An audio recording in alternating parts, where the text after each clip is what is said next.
Hello there, guys. How are you guys today? Well, I'm going to start off with something new that I probably should have been doing this whole time if I was thinking like a regular business woman. I'm usually so, excited to talk to you guys. Anyway, thank you so much, Teresa's number one. Hi, how are you today? And Hannah. Oh, hi, Hannah. And Amy and Cherie and Jawan and Mandy, Allie. Let's see. So nice for you guys to join us today, Garcia. Magda. Okay, Tony. Okay, well, nice to see you guys today. Anyway, if I was thinking like a regular businesswoman, I should have been doing this the whole time. So I'm going to start this live by doing this. Hi, my name is Pearl Jr., and in 2010, we released the documentary Alive, Is Michael Jackson Really Dead? Well, here we are 7 years later, and we produced 2 more documentaries, Alive 2, Michael Jackson, The Great Escape, because you want to know how he did it, why he did it, the trials, and the use of propofol. And Alive 3, Michael Jackson, The Living Dead. Is Michael still singing and dancing? Who is he today? What has he been doing? Be sure to pick up your copies today. So if I was thinking, I should have been playing those the whole time. Introducing but anyway, websites. Better late than never, right?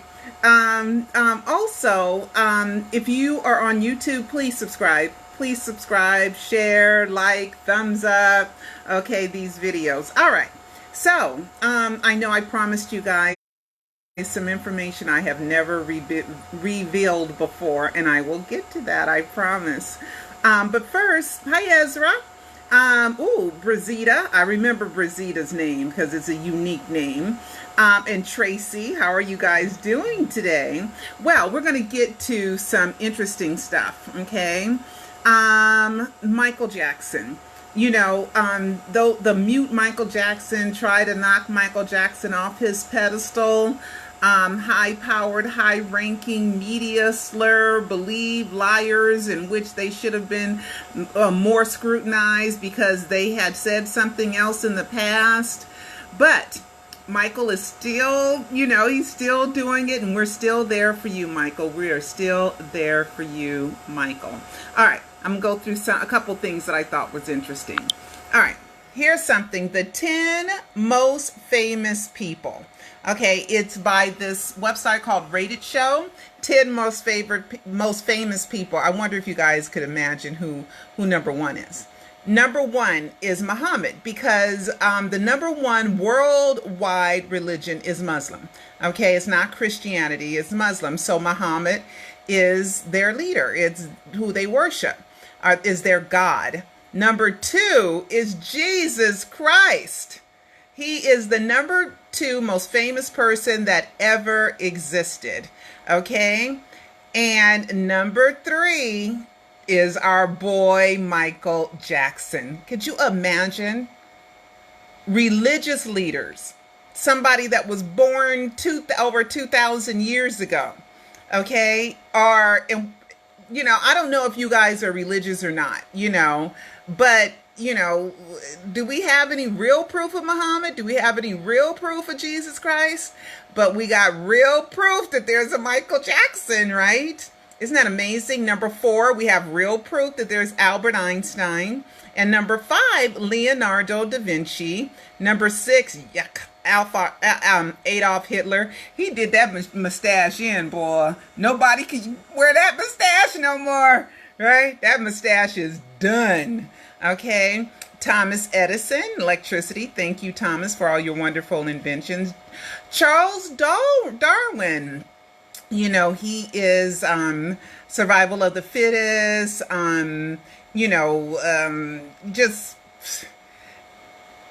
just wonderful stuff. It's just the evolution of man and all that stuff. Sir Isaac Newton is number 9. Number 10 is Gautama Buddha. So Buddha is number 10. So 3 are religious figures and the rest are real people. And Charles Darwin, I know I kept losing that is because of, natural selection. Yeah, that's what natural selection is, some good stuff. I studied Charles Darwin and I found his stuff very logical, very commonsensical. And it has a lot to do with the races, and that's kind of what my book, The Climate, A Perspective Unvisited, has a lot of Darwinism in it. And then, but our boy, Michael, is number 3. Can you believe that? Anyway, I just thought that was really interesting. And there is more interesting stuff. There's more interesting stuff. Let me find it. Did I shut? No. Oh, here we go. All right. You know what? Before I get to that, let's go here. Before I get to another type of ranking system, let's go here. This is the little boy that played Michael Jackson in American Dream. His name is Jason Weaver, and thank you, Bria. A lot of you guys sent me this, but Bria was the first one. Bria Mason was the first one to send it to me. So I have it queued up, and we're going to watch. Vlad TV is doing some really good stuff. You guys need to help me get on Vlad TV and talk about the Michael Jackson death hoax. Let's keep asking him, okay, to interview me, because it seems like everybody's afraid of the death hoax. Why? It is such remarkable, fantastic, great information. And I bet you put me in front of a camera, I'll convince more and more people. But anyway, so Jason Weaver, he talked about Michael Jackson in disguise. And I think this is really interesting. So I'm going to play it for you guys, just a portion of this interview. Pulled me over and said, "Hey, Jason, come to this trailer. Somebody wants to meet you." And blah, blah. And so I came over to this trailer. And it was just what I thought was like this older white guy kind of just sitting there. And then I looked, and when he started speaking, when I looked at his eyes, he was like, "Man, you're doing a great job. Doing a really good job, Jason." I was like, "Oh, shit. Michael?" He's like, "Hey, how you doing? I'm sorry I had to come like this, but, I was like, dude, look." What kind of disguise did he have? Explain it to me. It was like, he had a beard for sure. He had a fake beard. He had a beard. Wow. Okay. He definitely looked like an older white guy. I mean, even the clothes that he had on, because he was like cool with Rick Baker and shit. The guy that did like American Werewolf and it did the makeup for Thriller and all of that. Oh yeah, for the video, yeah. Yeah. I mean, he was regarded as like Hollywood's biggest special effects makeup guy at the time. He had a real. So he was able to get real prosthetics and like real things. Wow. To be able to move. He would do that all the time. Just in his personal life when he wanted to feel normal, like a normal human being. Oh, he would get the special effects makeup guy to turn him into a different person. He would just walk through the world undercover without anyone noticing. I never knew this. Yeah. But when you're Michael Jackson, who's basically the most famous person since Jesus Christ. Mm-hmm. I can't name another person in between Jesus and Michael who's more famous than Michael. Yeah, I mean, they're wearing Thriller shirts in, like, remote parts of the world. Exactly. Okay. All right. Now, oops, let me turn the camera around. Isn't that something? I told you guys. Now, many of the naysayers, they don't realize that in Alive 3, I give you so much proof. I remember one time I was talking to Michael Peter Bobby on the phone, and he had done all these great things that I list in Alive 3. And one day he said to me, "I can't believe you don't know who I am yet."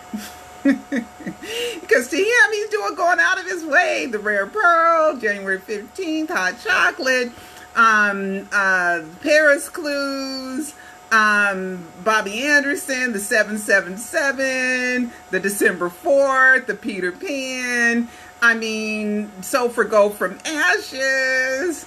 How when he was at that hotel hotel that closed down for the winter in France, and how he put the Black Pearl ship out of the window and to say hi to me, because I kept saying, "Where are you? Where are you? Where are you? Where are you?" He was in France at one point.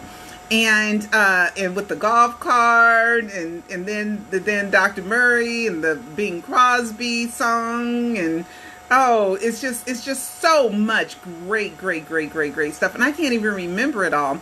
You know, I sold Jeeps and I sold Chryslers, and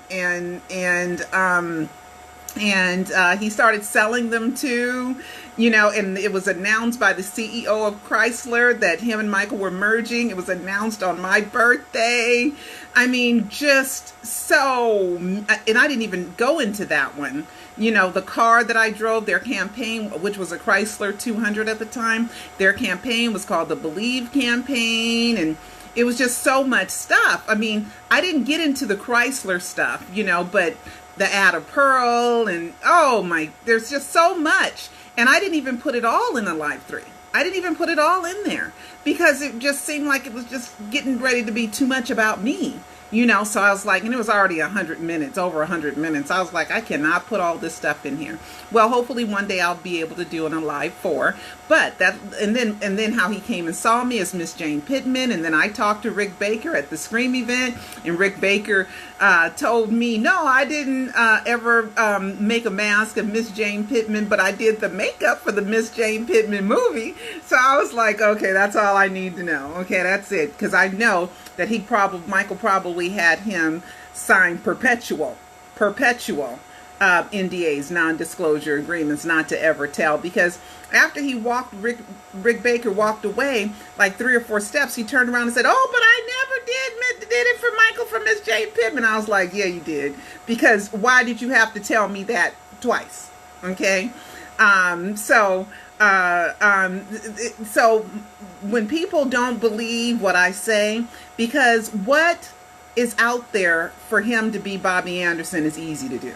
It's easy to do, but it's hard to do the things that he did.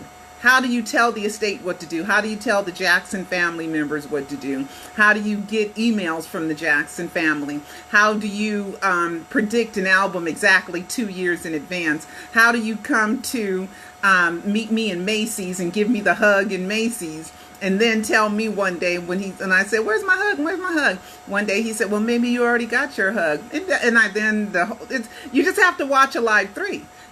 You cannot guess what's in it. You cannot guess what's in it. You have to experience, you have to watch it.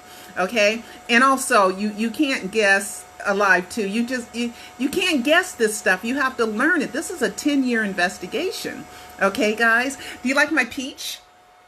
Do you like my peach? This is just the dress. And then this lady, I told her I liked this necklace. I worked with her, and she gave it to me as a gift. It made me cry. It was so sweet of her, just so sweet. And I just love this necklace, and I will always treasure it because it was someone's act of kindness. So so I'm always trying to, because I have to get dressed for you guys. It's like 5, 10,000 or more of you guys are going to watch my video.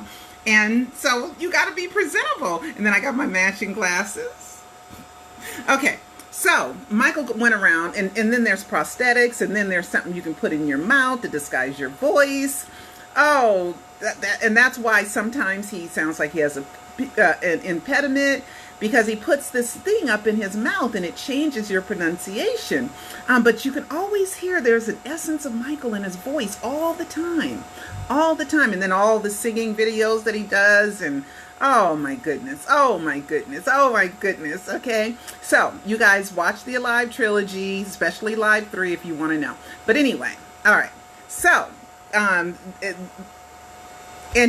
Michael's been wearing disguises since he was a kid, because as a Jehovah Witness, you got to knock on the door. So Catherine would take him with him so he could recruit members to the Jehovah Witness. So Michael would wear fat suits even as a child.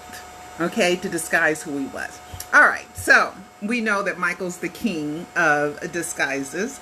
And when he faked his death and he said, I'm going to fake my death, you have to remember that he knew that it had to be better than ever before. That his disguises, his decoy, his, okay, my character is going to be Bobby Anderson. He's going to have 2 sisters and a brother. He's going to be this, he's going to be that, he's going to be this. And there could be a real Bobby Anderson that fits that description. okay, as a way out from him being caught. You got to remember that the way that I judged him is based on what a normal person from South Carolina cannot do. What they cannot do that he did, okay? Not how you can, just like there's movies, you can pretend anything, you can fake anything, it's easy. But you can't predict when Michael's going to release an album exactly 2 years in advance. You can't do that unless you were a part of the planning to make sure it released and coincide that with me getting a hug and with it also saying hugs keep us alive. Hugs and alive, okay? And and the Chris Tucker and the hot chocolate and oh gosh, you know, it's just so much great stuff. Okay, so anyway, so that's that. All right, I'm going to get to something else that I need to tell you guys about. I'm going to turn the camera around. Okay, here are some of the richest boy bands ever. Okay, so I'm going to play this and then we're going to discuss it. Okay, this is the most successful boy band. And who did this? GOP. Oh, it's MSN. It's an MSN story. Okay, so we're going to play this. I have it queued up.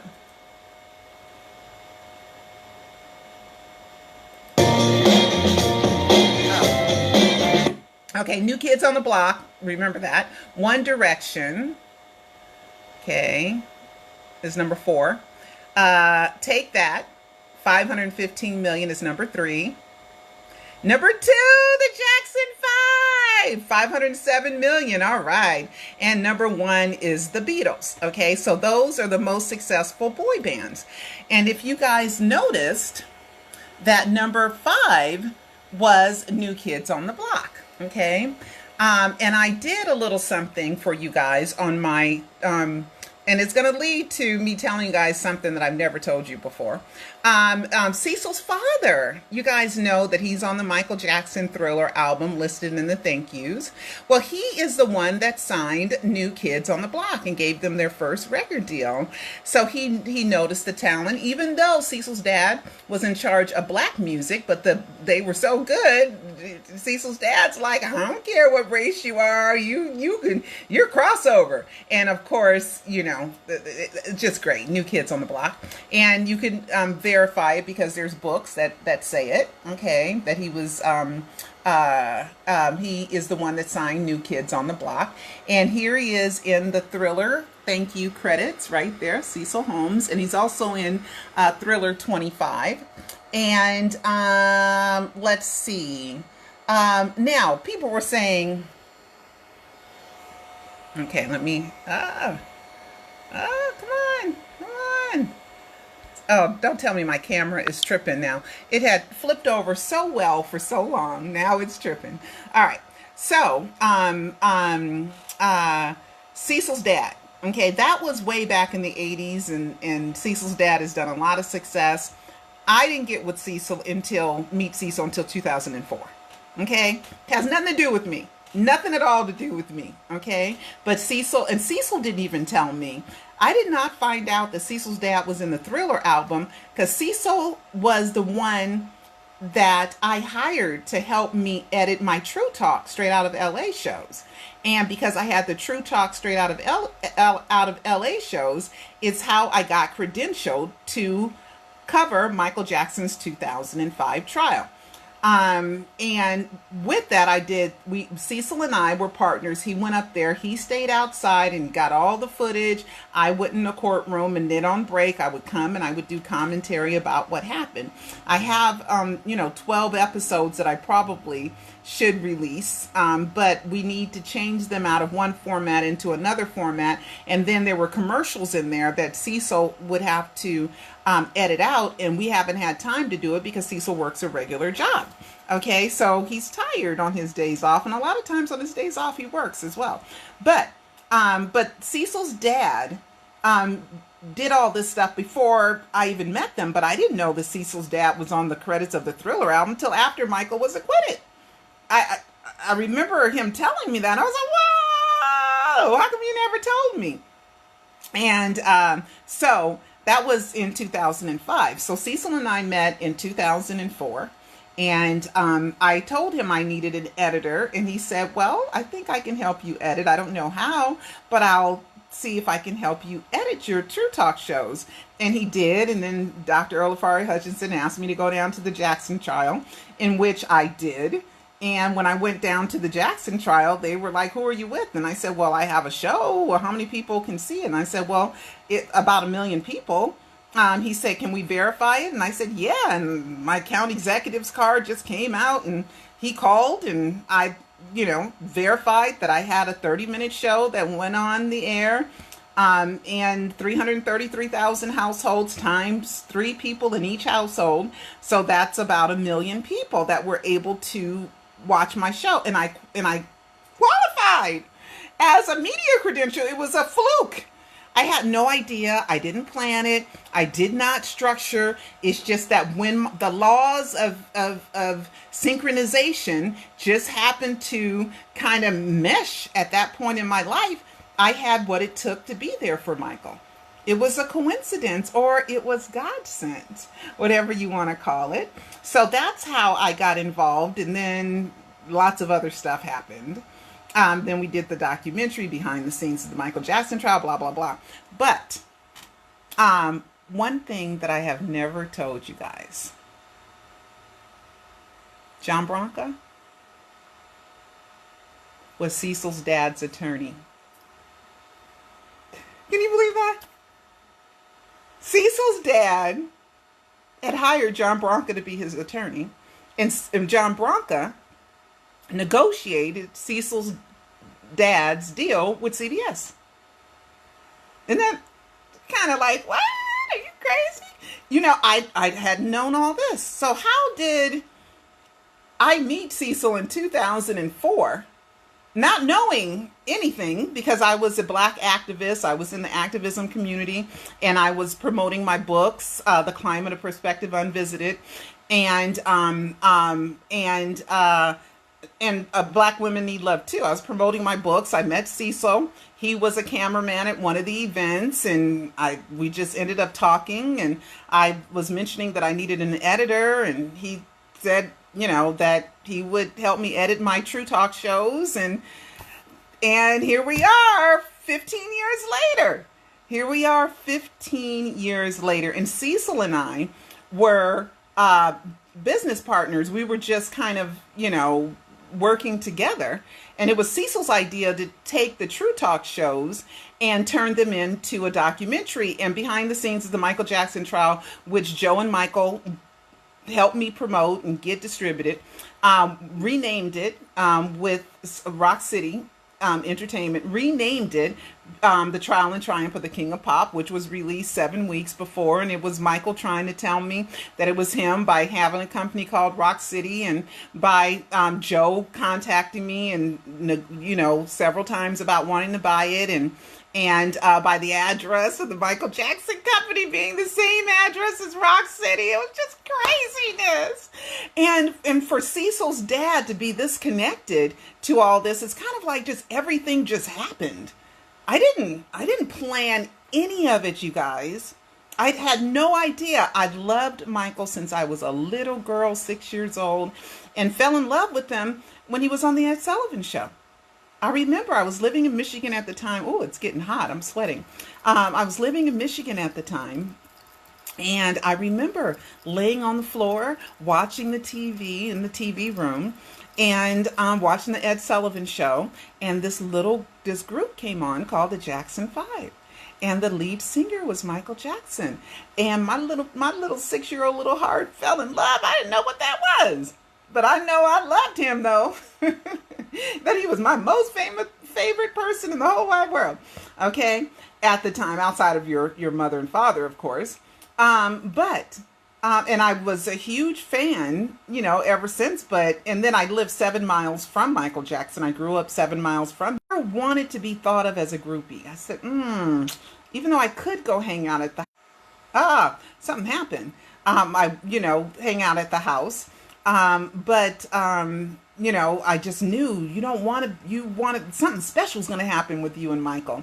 and then God answered the prayer decades later, right? Decades later. But anyway, so I wanted to tell you guys that story. Isn't that something? So not only is Cecil's dad on the Thriller album, not only, but the executor to Michael Jackson's estate was once Cecil's dad's attorney. Just thought I would share that with you guys. It's just new news. I don't think I've ever told you guys that before. All right. So, don't forget, okay, to order and watch A Prisoner of Fame. Takes place June 25th, 2009. What happened behind the scenes with Michael? Also, don't forget a live trilogy of Michael Jackson documentaries. I got more butterflies, guys. I got a whole new set. I bought some more for you guys. Butterflies. I bought pink ones and I bought blue ones. I'm out. I only have one more magnetic emoji. That's it. I've sold out of the magnetic emojis. And I think that's everything that I wanted to say. Not too much is going on. Tomorrow is Michael's month. It is what I call Thrillerween, even though somebody else owns thrillerween.com. So I think I bought Michael Jackson Thrillerween domain. I think I did. I'm not sure. But anyway, next month, they're going to be re-airing Michael Jackson's Halloween. And we know about Michael and the Living Dead and all, his interest in ghosts and zombies and mummies and werewolves and zombies. We're all a part of the Living Dead, right? And Michael, all his short films included something about him disappearing and reappearing. Not every video, but a lot of them. Even Earth Song, things die and then they come back to life. And I also believe that Michael planned on coming back, and that's what Alive 4 would be about. Why didn't he? Okay. What prevented him from coming back. But that's what would be in Alive 4 if I'm ever able to afford to produce it. Because that was the last song Michael performed in This Is It, was Earth Song.